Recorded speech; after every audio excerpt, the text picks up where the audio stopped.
வணக்கம் தலைவா, அனைவருக்கும் இனிய வணக்கம். இன்னைக்கு நாம இந்த வீடியோவில் இதை பற்றி பார்க்க போகிறோம் அப்படின்னு பார்த்தீங்கன்னா, டிஎன்யூஎஸ்ஆர்பி பிசி எக்ஸாமுடைய காவலர் தேர்வுடைய கட் ஆஃப் மதிப்பெண்களை பற்றி தாங்க இந்த வீடியோவில் நாம் இப்போ முழுமையாக நம்ம பார்க்குற போகிறோம். ஸோ எக்ஸாமுடைய ஆன்சர் கீஸோடைய லிங்க்ஸ் எல்லாமே நான் கீழே டிஸ்கிரிப்ஷனில் ப்ரொவைட் பண்ணியிருக்கேன். நீங்கள் அங்கே போயிட்டு உங்களுடைய ஆன்சர் கீஸ் எல்லாமே செக் பண்ணுறதுனா செக் பண்ணிக்கோங்க.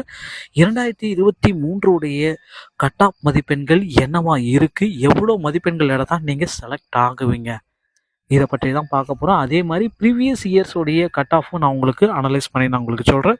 ஸோ நம்ம சேனலை நீங்கள் முதல் முறையாக பார்க்குறீங்க அப்படின்னா தயவுசெய்து ஒரே ஒரு சப்ஸ்கிரைப் அண்ட் பெல்லை மட்டும் கிளிக் பண்ணிவிட்டு நீங்கள் வீடியோவை பார்க்க ஆரம்பிச்சுக்கோங்க. நம்ம சேனலில் அடுத்தடுத்த அப்டேட்கள் எல்லாமே உங்களுக்கு பர்ஃபெக்டாக நம்ம கொடுத்துட்ருக்கோம். ஓகேங்களா? ஸோ இப்போதைய நிலவரத்தைப்படி பார்த்தீங்கன்னா டிஎன்யூஎஸ்ஆர்பியோடைய பிசி கட் ஆஃப் எக்ஸ்பெக்டட் தான். இது தோராயமானது ஒரு 0.25 வேரி ஆகிறதுக்கு தான் வாய்ப்பு இருக்கே தவிர 100% இது மேட்ச் ஆகிடும். அந்த கட்டப் தான் உங்களுக்கு சொல்கிறேன். ஸோ வேக்கன்சிஸோடைய டீட்டெயிலை நீங்கள் தெரிஞ்சுக்கணும். 2021 பார்த்தீங்கன்னா 10,906 பேர் எடுத்தாங்க. 2022 3,552 பேர் தாங்க. ஸோ அதுவே பார்த்தீங்கன்னா நீங்கள் எல்லாருமே எதிர்பார்த்த இந்த ஆண்டு 2023 3,359 பேர் தாங்க எடுத்திருக்காங்க. ஸோ இருக்கு பார்த்தீங்கன்னா வேக்கன்சிஸ் ரொம்ப கம்மியாக தான் இருக்குது கடந்த 2 ஆண்டுகளை பொறுத்த வரைக்கும். ஆனால் தற்பொழுதைய நிலவரப்படி இதற்கு செலக்ட் ஆனவங்களுடைய கட் ஆஃப் டீட்டெயில் நீங்கள் எதிர்பார்த்ததை விட எக்ஸ்பெக்ட் பண்ணதை விட ரொம்ப லோயஸ்டான கட் ஆஃப் தாங்க நமக்கு கிடைச்சிருக்கு. ஸோ ஆண்களுடைய கட் ஆஃப் என்ன அப்படின்னு பார்த்தீங்கன்னா, ஜென்ரல் கேட்டகிரி அப்படின்னு நம்ம பார்க்குறப்ப நீங்கள் ஒரு காமனாக இந்த ஜென்ரல் கேட்டகிரி வரப்போ 56 இருந்தாலே போதும். 56.5 இந்த சம்திங் 56 சம்திங் இருந்தாலே போதும். அதுலேருந்து பார்த்தீங்கன்னா உங்களுக்கு அதிகபட்சம் 57 58 வரைக்கும் இருந்தாலே போதுங்க. ஜென்ரலாக கண்டிப்பாக 59 லாஸ்ட்டுன்னு கூட நம்ம சொல்லலாம். ஸோ இது ஜென்ரல் கேட்டகரியில் ஆண்கள் பிரிவுக்கு இந்த கட் ஆஃப் உங்களுக்கு வாய்ப்பு கிடைக்கும். பிசியில் பார்த்தீங்கன்னா 56.5 தான், சேம் அதே தான். 59 ஜென்ரலுக்கும் பிசிக்கும் ஒரே மாதிரி தான். அதுக்கு பிசி முஸ்லீம் வரப்போ 45.5லேருந்து 47 வரைக்கும் இருந்தாலே போதுங்க.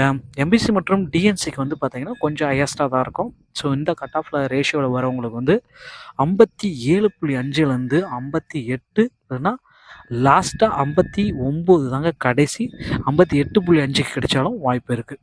அடுத்து பார்த்தீங்கன்னா எஸ்சி கேட்டகரியில் வரப்போ இவங்களுக்கு பார்த்தீங்கன்னா 57.5லேருந்து 58.5 லாஸ்ட்டு. எஸ்சி ஏல வரப்போ பார்த்தீங்கன்னா இவர்களுக்கு 56.5லேருந்து 57.5 லாஸ்ட்டுங்க. எஸ்டியில் வரவங்களுக்கு பார்த்தீங்கன்னா 54.5லேருந்து 56.5 மார்க் இருந்தால் கூட இவங்க எக்ஸாக்டாக பணி வாய்ப்பு கிடைக்கும். ஸோ அதுவே பார்த்தீங்கன்னா இது பெண்கள் பிரிவில் வரப்போ அவங்களுடைய கட் ஆஃப் இன்னும் கம்மியாக தாங்க வரும். ஸோ கேர்ள்ஸ் கேட்டகரியில் வரப்போ ஜென்ரலுக்கு 52லேருந்து 55 தான். ஸோ ஒரு 0.5 வேரி ஆகலாம், இல்லை 0.5 கூடுறதுக்கும் குறையறதுக்கு வாய்ப்பு இருக்குது. ஸோ அதே மாதிரி பிசி கேட்டகரியில் வரப்போ 52.5லேருந்து 55 வரைக்கும், இல்லை அதுக்கு மேலே கூட எதிர்பார்க்கலாம் பெண்கள் பிரிவில். அடுத்து பிசி முஸ்லீமில் 40.5லேருந்து 45.5 வரைக்கும் இருப்பவர்களுக்கு பணி வாய்ப்பு கிடைக்கும். அடுத்து எம்பிசி மற்றும் டிஎன்சி இந்த கேட்டகரி வரப்போ 51லேருந்து 53 தான். ஸோ ஒரு 0.5 இவங்களுக்கும் வேரி ஆகுங்க. அதே மாதிரி எஸ்சி கேட்டகரியில் வரப்போ 50லேருந்து 52.5 வரைக்கும் இருப்பவர்களுக்கு பணி வாய்ப்பு நிச்சயமாக கிடைக்கும். எஸ்சி ஏவில் பார்த்தீங்கன்னா 50லேருந்து 51 இல்லைன்னா 49 கூட எடுத்துகிற ஒரு சிலருக்கு வாய்ப்புகள் அதிகம். ஸோ எஸ்டி கேட்டகரியில் 49.5லேருந்து 51.5 வரைக்கும் இருப்பவர்களுக்கு நிச்சயமாக பணி வாய்ப்பு கிடைக்கும். ஓகேங்களா? ஸோ அதனால் ஒரி பண்ண வேணாம். இந்த கட் ஆஃப் பார்த்தீங்கன்னா மாறுதலுக்கு உட்பட்டது. ஒரு 0.5 இல்லைன்னா 1 மதிப்பெண்கள் வேரி ஆகிறதுக்கு நிறைய வாய்ப்புகள் இருக்குது. ஸோ உங்களுக்கு ஏதாச்சும் சந்தேகங்கள் இருந்தால் நீங்கள் கமெண்ட் செக்ஷனில் கமெண்ட் பண்ணலாம் தாராளமாக. ஸோ அதற்குண்டான முக்கிய முடிவுகள் எல்லாமே நம்ம சேனலில் உங்களுக்கு ஒளிபரப்பப்படும். ஸோ இந்த மாதிரி கட் ஆஃப் மதிப்பெண்கள் டிஎன்பிஎஸ்சி சம்பந்தமான அனைத்து விதமான தகவல்களையும் நீங்கள் உடனுக்குடன் பெறணும்னா நம்ம சேனலோடு இணைந்திருங்கள். அடுத்த வீடியோவில் இன்னொரு செய்தியோடு உங்களை சந்திக்கிறேன். நன்றி, வணக்கம், தேங்க்யூ.